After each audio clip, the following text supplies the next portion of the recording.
But when paired with the rest of the game, the overall package is just pure bliss. Honestly, it makes you wonder how they can improve from here to a potential third game. Certainly an improvement, but not in the way I was hoping. Sonic the Hedgehog 2 is not only a great sequel, but just a great game in general. It improved on so much from Sonic 1 that I honestly wouldn't mind someone starting to play the games at 2. Like yeah, Sonic 1 sets up a lot of Sonic in his identity, but 2 has the much better gameplay, charm, and is overall more indicative of what the series is. And with a game as good as 2, it's only natural to be excited for what they cook up for the next game. That's a weird way to spell 3.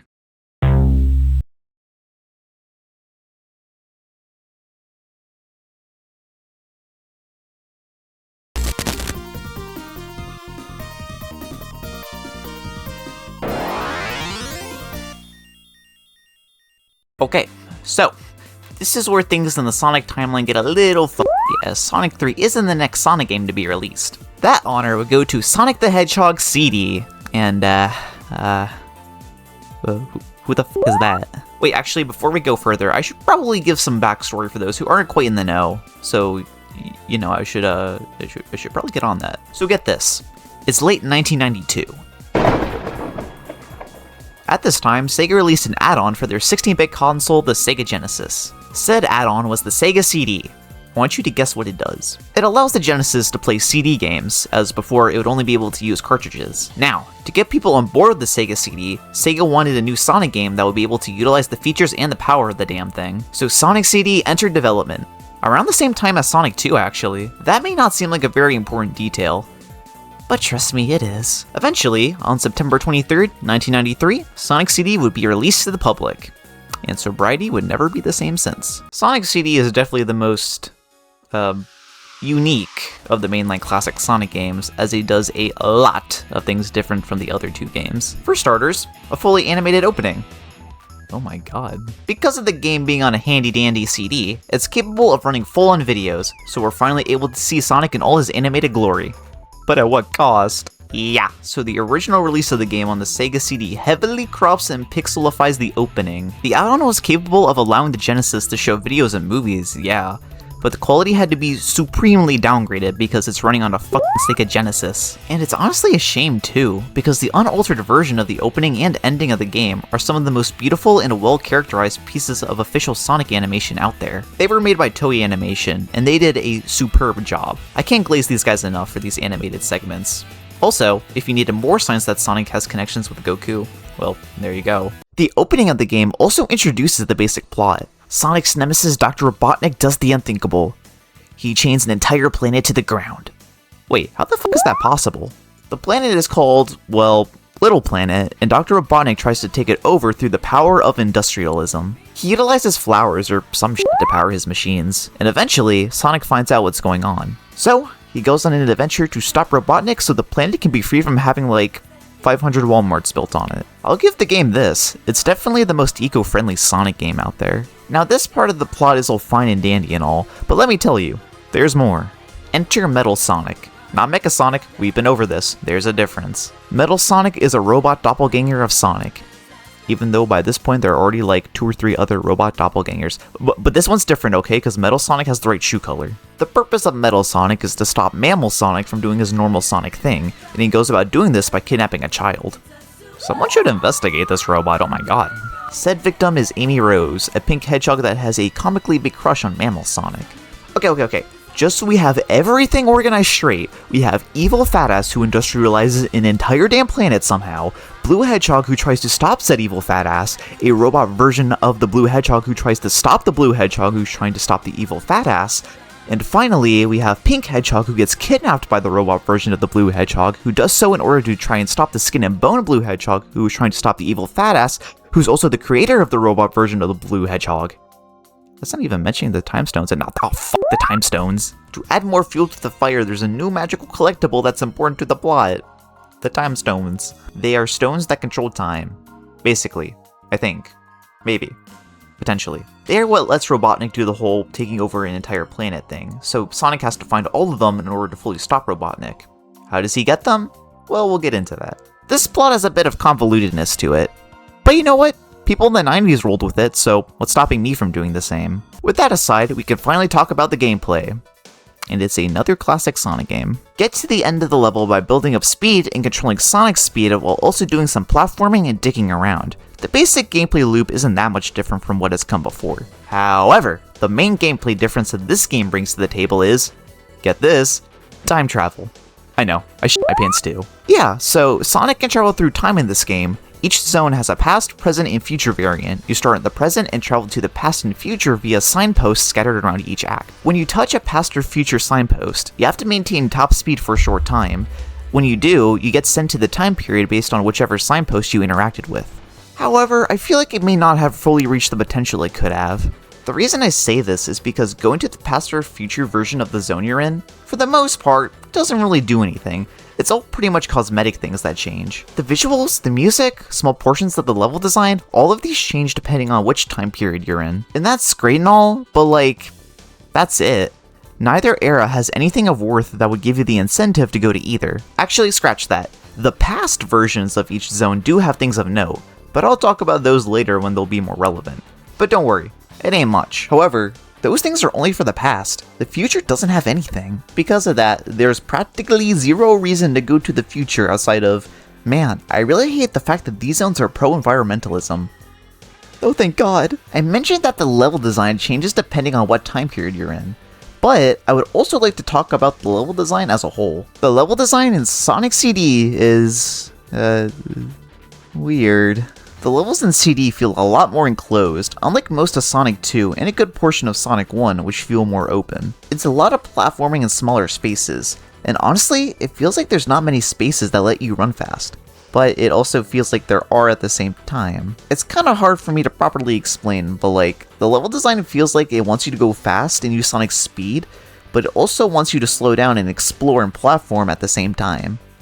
I don't know, everything just feels kind of weird to me. I think part of it is the sporadic placement of these sections with springs. The reasoning for them is obviously to help with time traveling, as they do help you get enough speed.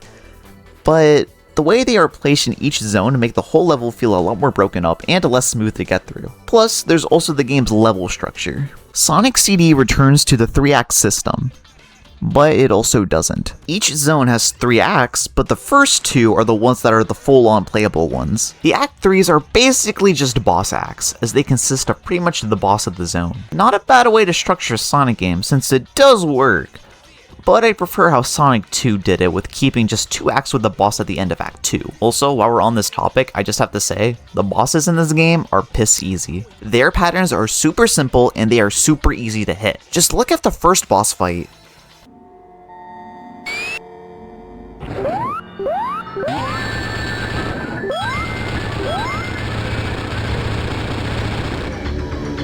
I finished this fight as soon as I was done scratching my ass! Another thing that I think contributes to the game feeling weird is Sonic's moveset. He controls about the same as the other 2 games, but there's 2 important parts of his moves that are noteworthy. The first of which is a new move, the Super Peel Out. By holding up and spamming the jump button, Sonic runs in place as his feet do a whole ass figure 8.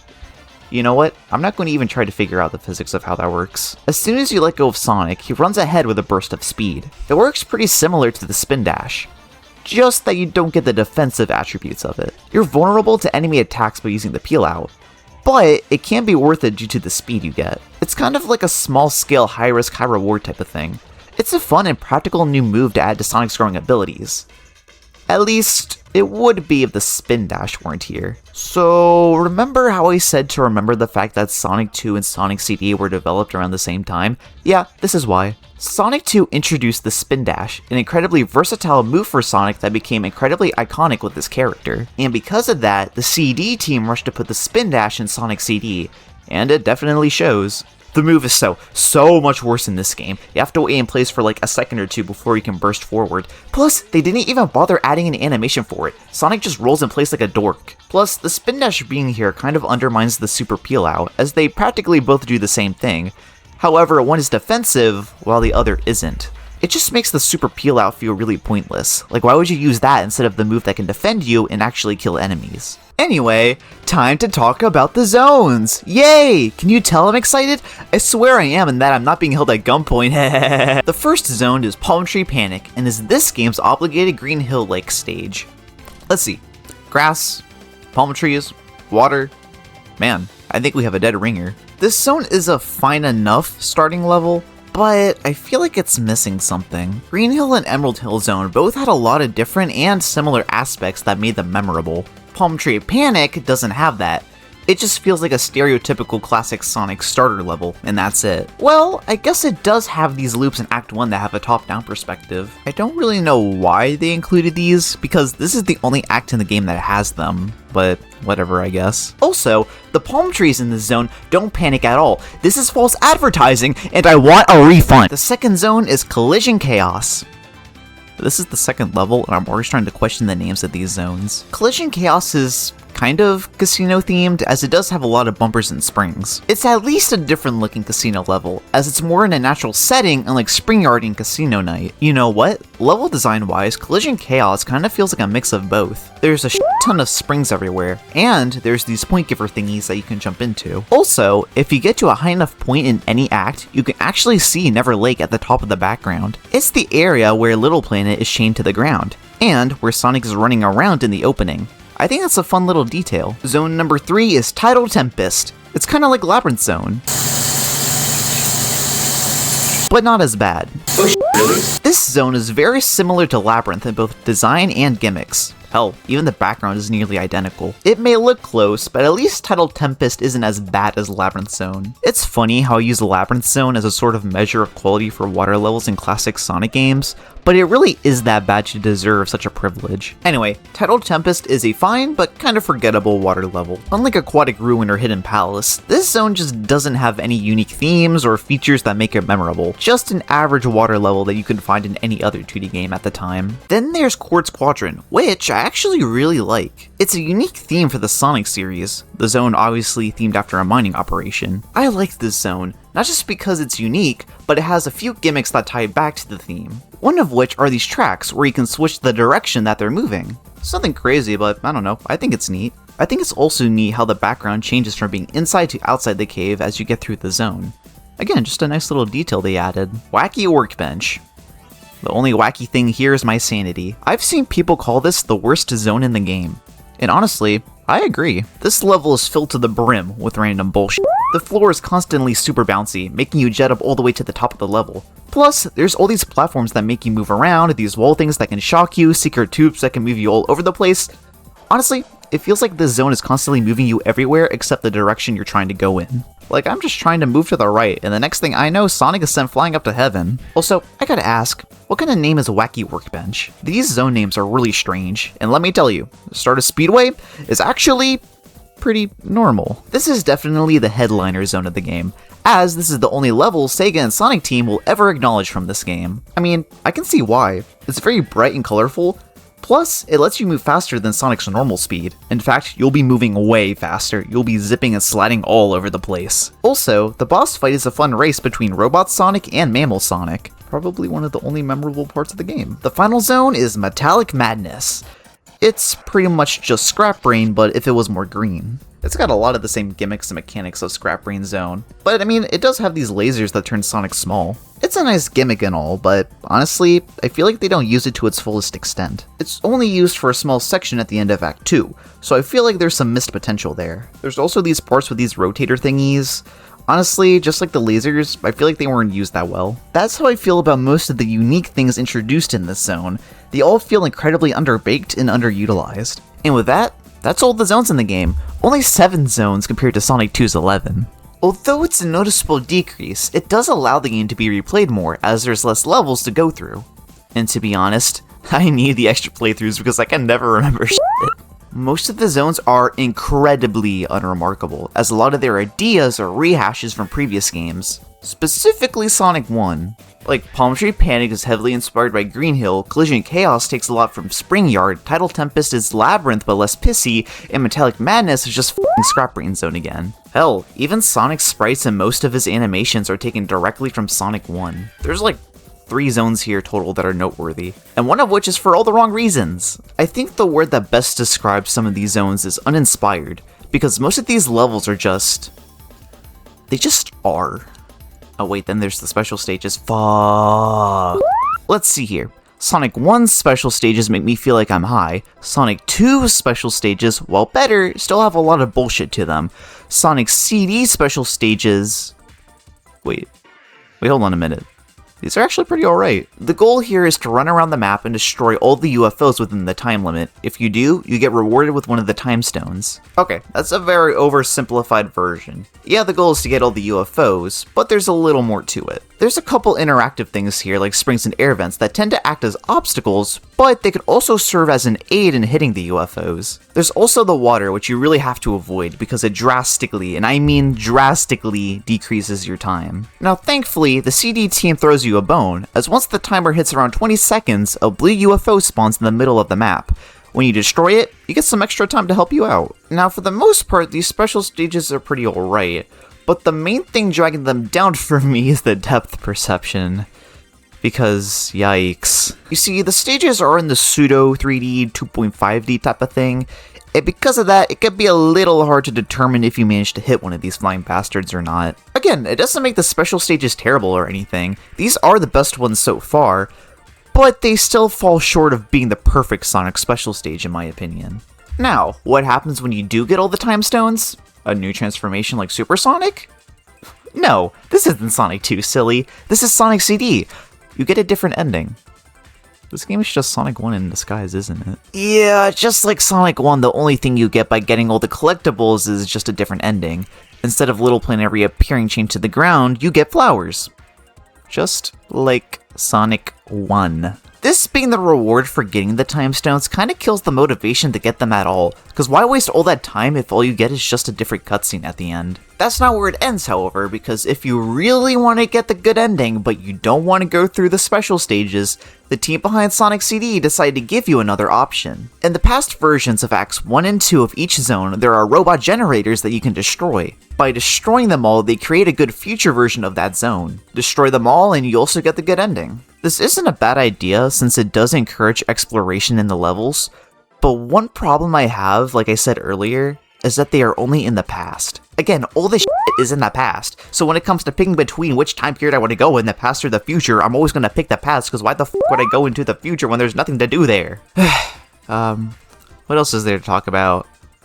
Oh, the music has two different soundtracks for the US and Japanese versions. Both are good, but the Japanese songs are definitely the better ones. What else? Sonic kills himself. I guess there's also the sound test and the what the fuck? Maybe we as a society have been too lenient on this game because what the actual f is this secret screen? The next thing you know, there's gonna be a screen with a muscly Sonic. The next thing you know, I'm gonna get $1 billion. Man, fuck you, Sonic CD. In all seriousness, after this discussion we've had, what do I actually think of this game? You know what? I actually kinda like it. Like, yeah, it's not as good as Sonic 2, but it's definitely a lot better than Sonic 1, and it does have a lot of its own merit that I do like. The time travel mechanic, the animated cutscenes, and the unique art style it has going for it are all things that I do like about the game, even if some of these aspects didn't fully reach their potential. Now, something I want to call out that's incredibly obvious is that this game takes a lot from Sonic 1. And I don't mean takes a lot of inspiration, I mean it just straight up takes a lot of shit from that game. Stuff like the level themes, gameplay mechanics, and even a lot of the sprites are taken straight from 1. This isn't entirely a bad thing, but I think the overuse of reusing assets makes the game have this really weird feeling.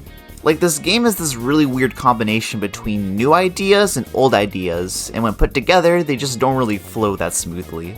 A good way to describe Sonic CD is that it's very abstract. It's weird, it's different, but that's what's fun about it. It's basically the black sheep of the mainline classic Sonic games. And with all that said, that's Sonic CD for you.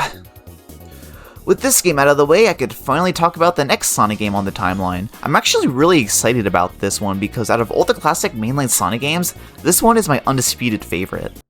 No, that can't be right. Oh god, please don't make me talk about Sonic Spinball.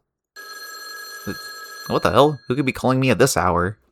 Oi, I'm calling and telling you to talk about Sonic Spinball, because if you don't, I will come to your house, break into your room, and... Sonic Spinball is a Sonic pinball game loosely based on the American Sonic cartoons. The goal is to get to the top of the stage to get a Chaos Emerald and go on to the next area. The graphics are nice, but the physics are shit. Can I talk about Sonic 3 now? Please God, I have a family!